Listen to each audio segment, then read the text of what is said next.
Welcome to Dental Business RX. Practice success in 30 minutes or less. Thank you for calling ABC Dental. Since I started the podcast, I've wanted to record an episode on selling your practice and practice transitions. The problem I ran into is every time I sat down to plan the podcast, I couldn't figure out how to keep it under 2 hours, which just wasn't going to work. And one of the advantages of our position here and my position here at MGE is, we work with dentists. So we've seen just about every type of situation you could imagine with regards to transitioning a practice, whether it's selling it, bringing in a partner, while a client is a client, as well as people who have been through it and then come in as a client. So we've seen some really good scenarios and some bad scenarios. So with all of that in mind, what I decided to do was there was a few things I wanted to get out there that people could be to get you thinking with. And I decided to do an episode where I focused specifically on just a few of the more important points on transitioning or selling. And that's what this episode is going to be about. My name is Jeff Bloomberg and I'm your host.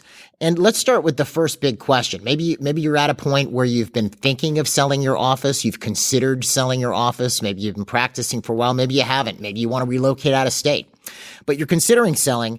So should you sell? Well, that's obviously an individual decision. It's affected by a number of things. So let's take a look at those. Obviously, the first one would be, have you planned for it? Do you have your retirement if you're planning on retiring?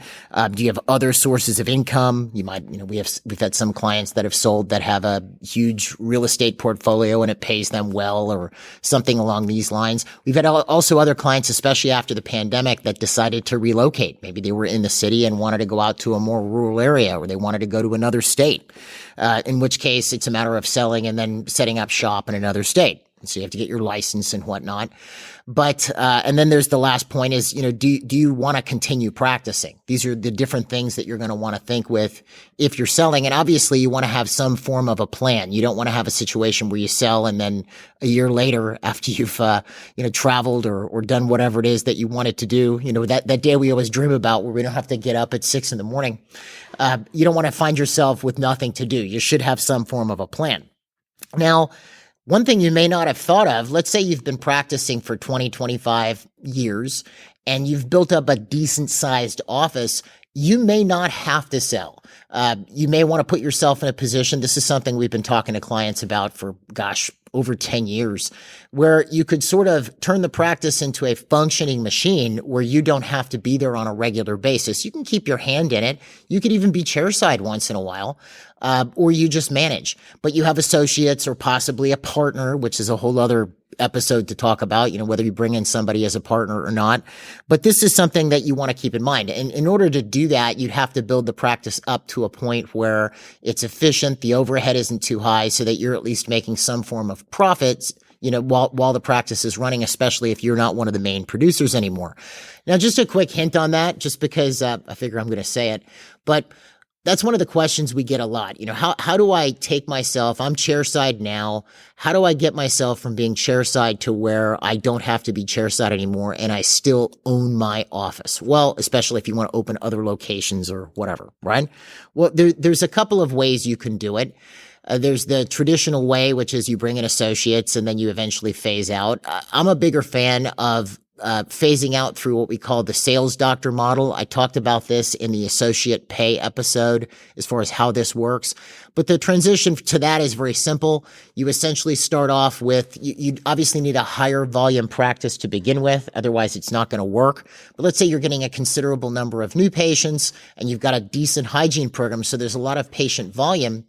What you would do is eventually drop some of your clinical. You might keep the higher end stuff for yourself initially, especially if the associates you're bringing in can't do it. But let's say you place implants and the associates you're bringing in can't. Maybe you just place implants a couple mornings a week, but then you have the associates picking up all of the practice production, and you as the owner doctor are primarily focusing on exams and case presentations. So you become what we call the sales doctor. That's how you transition from being a chairside doctor. And maybe you're just placing implants at that point, and that's it, which might just be 1 or 2 mornings a week. And so you're still keeping your hand in, but you're not in a position where you have to be there every day to make the practice's production. Now, there's a whole way you pay a production doctor. I talked about that in the other episode, and that was a longer episode. We also have a video of it on our YouTube channel, the MGE Management YouTube channel. You can check it out. It's about a half hour long. But there's a specific way you want to pay a production doctor so you're not overpaying him or you'll have no profit. But if you get to the point where you're just the sales doctor, let's say you're doing that, eventually you might take, because keep one thing in mind, one doctor selling treatment, and I'm talking about you need enough patients to do this with, obviously. You might have 4 or 5 new patients a day and you've got 2, 3 hygienists going. That's the kind of volume you're looking at here. If you're doing this, one sales doctor can keep multiple production doctors busy. To sell a larger case and produce a larger case are 2 different things as far as time. To sell the case might only take a half hour to 40 minutes of your time. To produce that case might take 3 or 4 hours, right? So one sales doctor can keep 2, maybe even 3 production doctors busy. So let's say that's the scenario we have going, right? And you've got, let's say, 2 associates, and you're being the sales doctor, and maybe you're still placing implants, or maybe you're not. Maybe you're just being the sales doctor. Well, eventually, one of those associates, you'll sort of see by how they operate. You might have to take a couple days off, and one of them will have to fill in for you as the exam and sales doc. And you'll see one of them might have a little bit of a bent towards sales. In which case, what MGE clients will do is they'll train their associates on sales as part of our program. So then you see who that is a lot faster. So then that doctor could eventually be promoted up to the sales doc as an associate, and you could then phase out. Obviously, when you're turning over any job, you want to do it over time, so it's not, done poorly, but is eventually how you'd roll it out. Then you have a sales doctor, and then you'd have to hire another associate, obviously, as the production doctor, and you have to keep oversight over your practice, but you don't have to be chairside all the time. So if you want to take a week off, 2 weeks off, a month off, etc., you can. And then you run that for a while, then eventually you're going to have a situation where, you've got the overhead under control, you've got a decent amount of profit coming in, and you don't really have to go in every day. If you want to take 2 weeks off, you can. Now, the only thing I say about that is a workable solution. Long term, I can just give you my own personal reality on this. Like what I would think is if I was going to want to leave town for 2 months at a time or not come into the office for a month or something like this, I'd obviously still be getting various types of reports to make sure the place was still functioning well. Ideally, I'd want one of those docs, maybe even the doctor I've promoted up to be the sales doc, to be my partner, even if they only have a small amount of equity in the practice, because now they have a vested interest and a little bit of skin in the game. Again, partnerships are a subject of a whole other podcast, but I wanted to throw that out there because it is a little bit dangerous. Your partner's not going to quit, whereas an associate can. So that's not the only reason you do it. You obviously want someone there who has a vested interest, but you want a little bit of stability on that job. So let's say you have that scenario. You've built it up and you've got it to the point where you've been able to cut back, whether through this scenario I've explained to you or some other, and the practice is paying you something. Well, at least that's recurrent income. That's something that you're getting that income whether you show up for work or not. That's just coming in.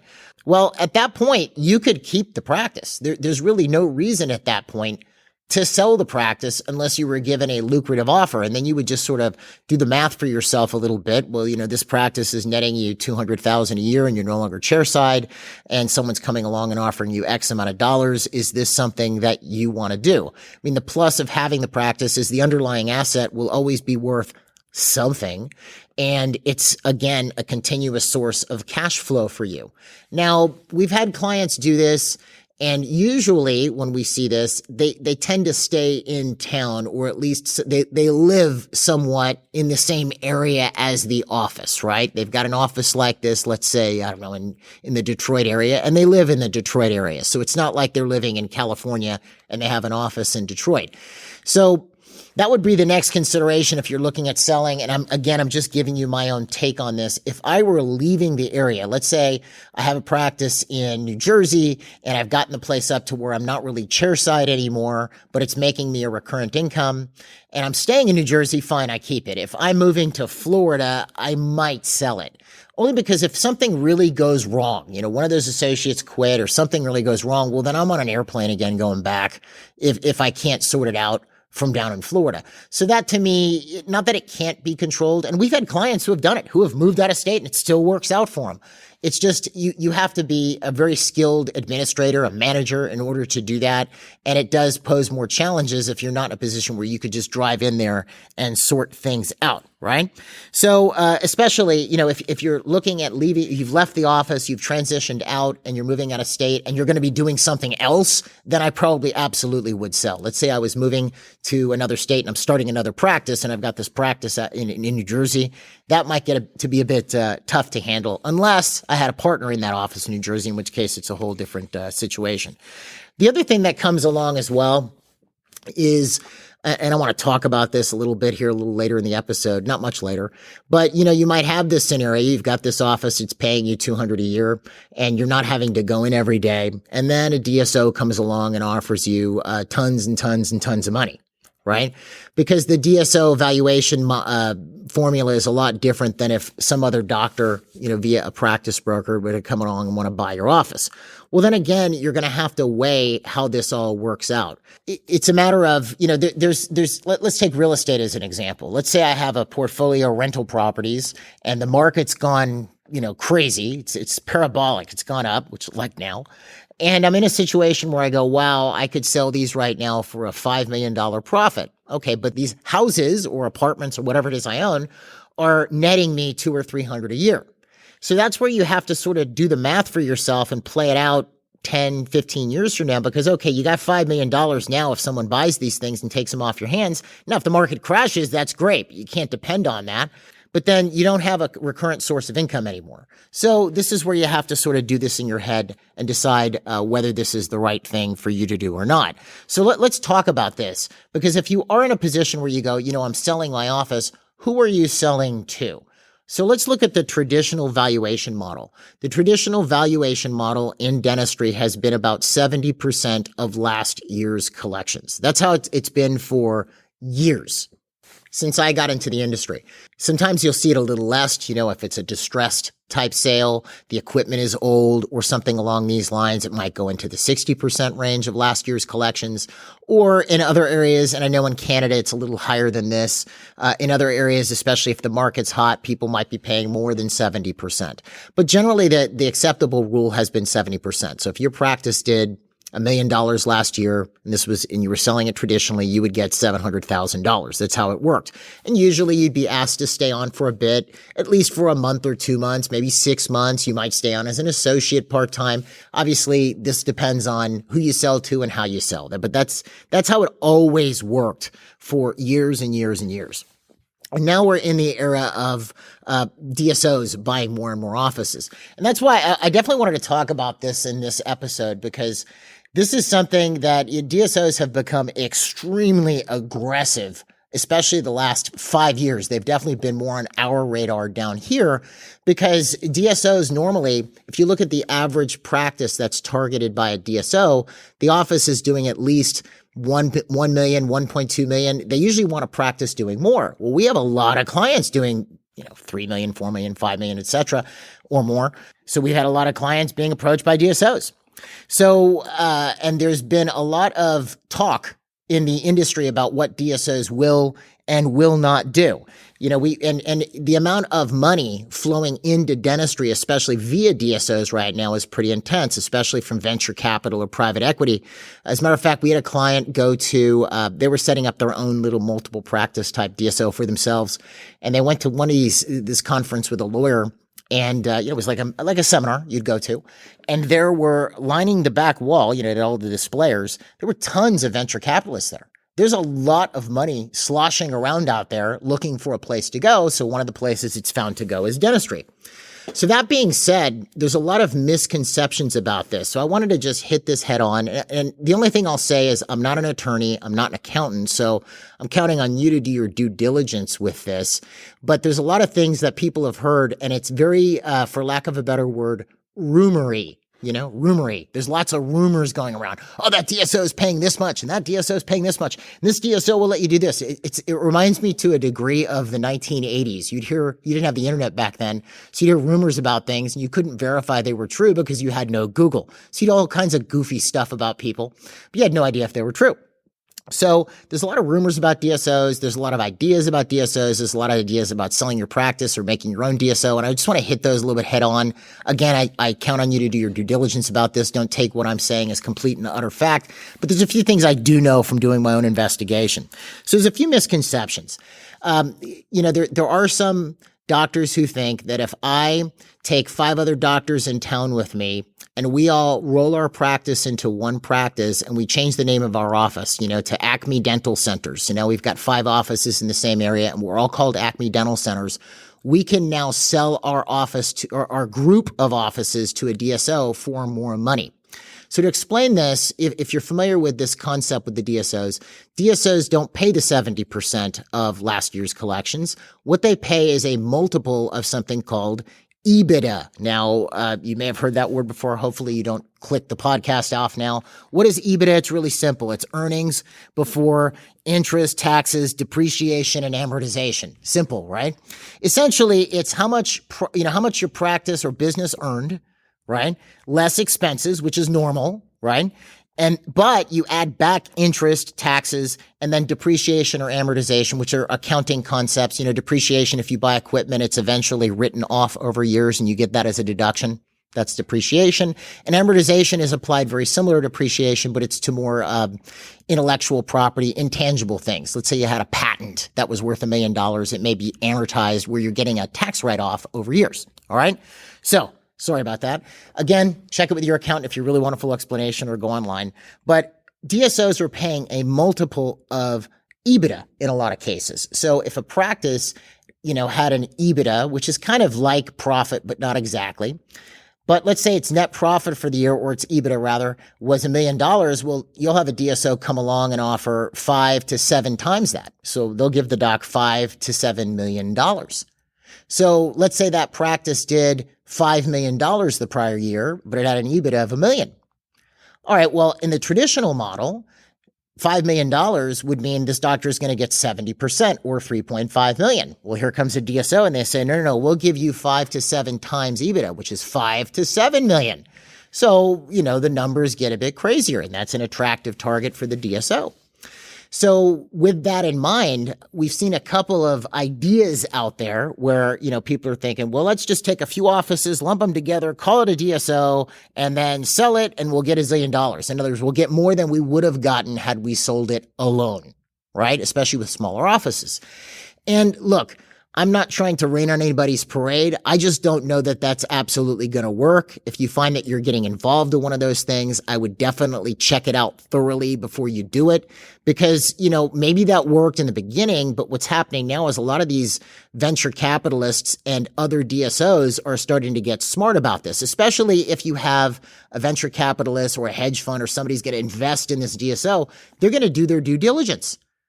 And in these DSOs in name only are not getting the same type of response that maybe they did before, right? Because if you look at a true DSO, it owns, like a real DSO, owns all the underlying assets, again, depending on the state, except the charts, right? The doctor still owns the charts because the DSO or the hedge fund or the private equity can't own them, right?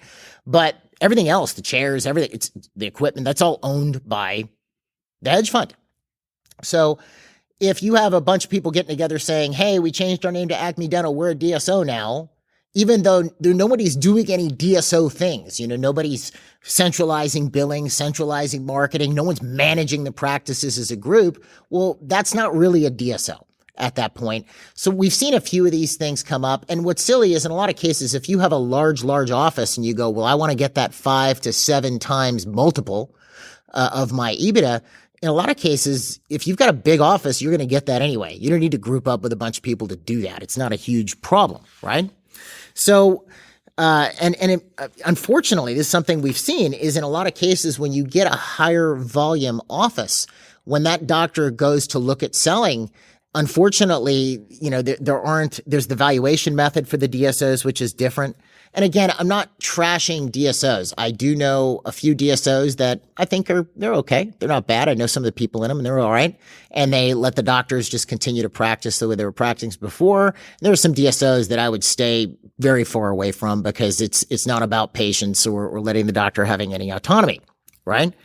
But there's going to be a good and a bad if you end up selling to a DSO. Obviously the good is you will get a higher value or valuation in your practice. And this is what I was mentioning before. What we've seen a few people run into is they build an office that's $6, $7, $8 million a year. Well, the DSO is offering them $10 million. And even with the old valuation method, which is 5.6, if you were to use that 70% number, there's very few private buyers. If you were to have another doctor, buy your practice, that could actually afford that. You're not going to go to B of A Practice Solutions or Wells Fargo or somebody go, hey, give me a $5.6 million loan for this humongoid practice. There aren't a lot of people that can do that. So in a lot of cases, those larger offices, if the doc decides not to keep the office, which in that case, if you're at that kind of volume, you probably could, they sell to a DSO. Now, what's the good is you're going to get paid more. What's the bad is you're going to end up stuck there to some degree, depending on whatever you've negotiated with the DSO. So a couple points on this. If that's in your future, if you're looking at one day you're going to sell like this, what you want to think with is usually what the DSO is going to want you to do. And again, I'll talk about this in a second, but a lot of this is negotiable. The DSO is going to want you there for a period of time. If you're going to sell to a DSO, then what I would, if I were in that position, I would be working it out so I was phasing out from being involved in practice operations as much as possible. You follow? So I've done the sales doc thing. I've moved off to where I'm just managing. So then I sell to this DSO. In a lot of cases, if I want to, let's say I don't even go to the office. I go to the office one day a week or a couple days a month or, whatever, because I've phased out. Well, the DSO is going to want me to continue doing what I was doing before. In that case, I was going to the office a couple days a month, in which case, what's the big deal? If I'm the main producer, I'm chairside, I'm the one cranking it out, well, they're going to want me to continue to do that. And they're going to want me to continue to do it for, anywhere from 3 to 5 years. So these are a few things to consider if you're selling like this. Whereas in the traditional practice model, usually the new owner doctor doesn't want you there for all that long because they want to start doing the production, right? So, once the introductions are made to the patients. So it's just something to be thinking with. I've seen clients who have taken worse deals financially because they were able to leave sooner or they got to keep some of their time or not as much as was required of them because their time was also valuable. So it's something to think with if you're going to be looking at that down the road. And keep in mind, one of the recommendation I'd make is if you're going to ever sell to corporate like this, I would say get a really, really, really good lawyer because, you want everything little point negotiated and make sure that you're not being taken advantage of in any case like this. So that's just something to think with as far as the sales process. Now, let's say you find yourself, here you are, you're a private doctor and, maybe you've been thinking about this. And the truth is, the future, as far as even if you've only been in practice for 3 to 5 years, you want to be thinking about what's the next 15 to 20 years going to look like. What is this going to look like for me? Have you planned for it? And most people don't, especially when you're newer in your career, you don't think about long-term futures because, you're young. Like I remember when I was 30 years old, I couldn't conceive of being 50. That was just, there's no way. We've all done this, but I'm going to give you a little piece of advice in that I would start thinking with those things now. People don't think about business succession, estate planning, business continuation plans, etc. They don't think about this stuff, and usually they think about it when it's too late. Like a funny story. I remember when I first got life insurance, my wife didn't like it. And, I understood because, then we were conceiving of that one day we were going to die. We were young. But, I thought, well, I had 2 small kids. I wasn't going to have her in a situation where she was not taken care of if I were to pass. So it's like silly things like this. You take care of these things because then once you do, it's done and you don't have to think about it anymore. It's just figured out and you could move forward. It's like that's wrapped up. Now you don't have to worry about it anymore. But you want to because life can be unpredictable. right? So you want to get these things in place, and you want to have, beyond that, so you want to have a plan. So here you are, you're in your office. What do you want the next 15 years to look like? Are you going to build up a big practice? Do you want to keep it where you're only working a couple days a week? Like, what's the plan? What is your plan? And if your office isn't doing what you want, maybe you've hit a plateau, maybe you're not where you want to be. This is where you need some education on the subject. This is where companies like us come in here at MGE. You have to be able to scale. And obviously, if you're having trouble scaling or the practice isn't doing what you want, and I say this in every episode, give us a call. You can call us at 800-640-1140, or you can go to our website, mgeonline.com, and click the button for a free consultation. We can help you with these things. But as a doctor in private practice, as you're conceiving of your long-term future plans, keep in mind right now, you're really in the driver's seat. Once you sell or something like this, you no longer are. Right? So I would take a look at what my long-term plan is right now, even if that plan is only another 5 years, 10 years, etc. Because on top of everything else, we have the various economic factors I've been talking about in other episodes, inflation, staffing, the stuff of PPOs. But then we also have the other factors I talked about in episode 36, growth opportunities. You've got an interesting scenario going on right now in the dental industry. You've got this economic pressure of inflation, staffing, and PPOs. But then on the other side, the stars have aligned for some incredible growth opportunities in private dentistry, which I won't re-explain, but you have these two factors both at the same time.